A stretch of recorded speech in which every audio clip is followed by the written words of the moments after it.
What's going on, everyone? Gilman with the Wellthy Stocks, back with our daily Palantir update video, ticker symbol PLTR, where we take a look at how Palantir stock traded today, key levels of support and resistance that we are looking at moving into the future, and based on that, what we think Palantir stock could do. So real quick, if you enjoy videos like this, don't forget to hit that like button down below, subscribe to my channel if you are new, and comment down below what your thoughts on Palantir are. And I'd love to chat with you guys down there. So let me go ahead and hit record. We'll get right into the video. Should be a pretty quick one today. Just some price action, no new news related to Palantir.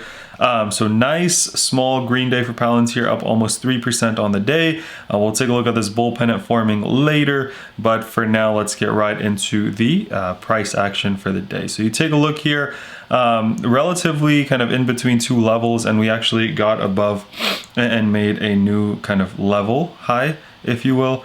So what happened was right out of the gate, right, we pushed up, came right back down, went a little bit below our 2362 level. But once we did that, we captured VWAP real quick, and then it was kind of steady, kind of climb up, broke briefly above, came below, and then we are right kind of against that 2408 level. So not, terrible price action there for Palantir. Great push up on the daily chart today. And the market overall looked really good too. So the NASDAQ was up 0.87%. Dow Jones was actually negative. S&P was up 0.21%. And the IWM, which is our kind of small cap, was up 1%. So compared to all those, Palantir was relatively strong, which has been great to see since we haven't really gotten that. Now let's take a look at the daily chart, and we'll see what we see here. So you guys remember the reason I covered this is, we potentially could have something similar going on now, but we were taking a look at this bull pennant that broke out, took us from the mid 20s to the mid 30s, and then the following few days with the short squeeze related to Reddit took us to 45. Sold off after that, ran into earnings, right? And then with earnings, we got the lockup expiration, so all the executives could now sell their shares, causing a whole lot of selling pressure on the stock. The overall market was relatively weak as well. And the third thing was Palantir reported earnings that were actually not that great overall. Palantir's earnings were actually a surprise loss, rather than kind of the a small gain that people were anticipating. So since then, we've kind of gone down to visit the 20, as low as kind of $20.18, but really bouncing off kind of at the $21 mark. And now we've started to trade in this bull pennants. So what are we watching here? Well, similar to last time, what happened was we hit that. We didn't get all the way to the end of this pennant, right? Like technically it could have kept coming down just a little bit, go up and then break out. We're getting something similar here, right? So what I'm watching, you guys, let's talk about key levels of support, key levels of resistance first, and then I'll tell you what I'm watching. So the first level is this 2408. So in the after hours, we're kind of above that, we're kind of below that. So this low 24s level is going to be our first level. Above that, we got 2539, right? Those are levels of resistance that we're looking at.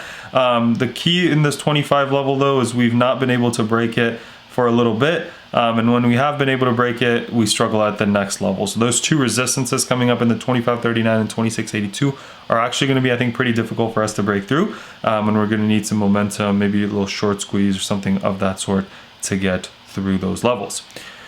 Support level, we got 2362, which we've kind of validated today, went a little bit below today, and then we got the 2280. Taking a look at 2280, support 1, 2, 3, 4, 5, 6. So many times in the past few weeks where that 2280 has held up as really, really good support. So that's great for us. And then 2150 is also great because it's now acting as a little, well, $21 acting as a little bit of a triple bottom, which is good news because it's validated that level a couple times. So we got great levels of support.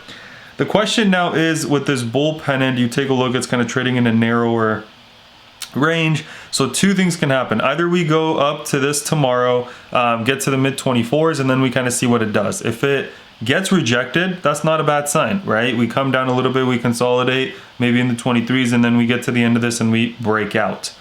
The other thing that can happen is we hit 2455 and we break out. We start the breakout. You take a look at Apple real quick. We got something similar, right? We hit that, we pushed up, and then we continued up. Same thing happened with NEO. You take a look here, bull pennant, got above it, continued breaking out. So depending on how we act around that level in the mid 24s is really going to be kind of significant, and I'd keep an eye out on that if I were you. Or if we see a little bit of a red day, that's totally cool too. Now our support level comes in at $22. So keeping an eye on that, maybe we consolidate for a little bit and push up. Point being, I think, RSI of 52 has a little bit of an up room for buying to come in, and I think Palantir is, I'm bullish on Palantir, continue to hold my shares, continue to hold my leap calls going out to 2022 and 2023.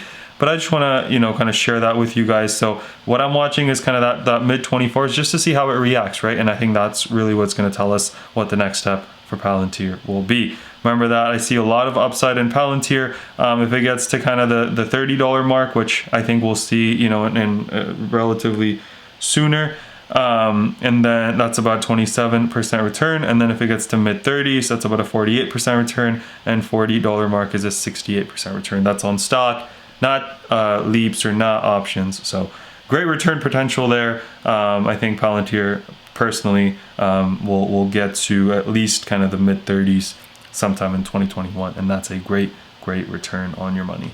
That's all I had for you guys today. Hope you guys enjoyed. If you did, don't forget to drop a like, subscribe to my channel, comment down below what your thoughts on Palantir are, and I'd love to chat with you guys down there. Let's remember to be a bit better every single day, and until next time.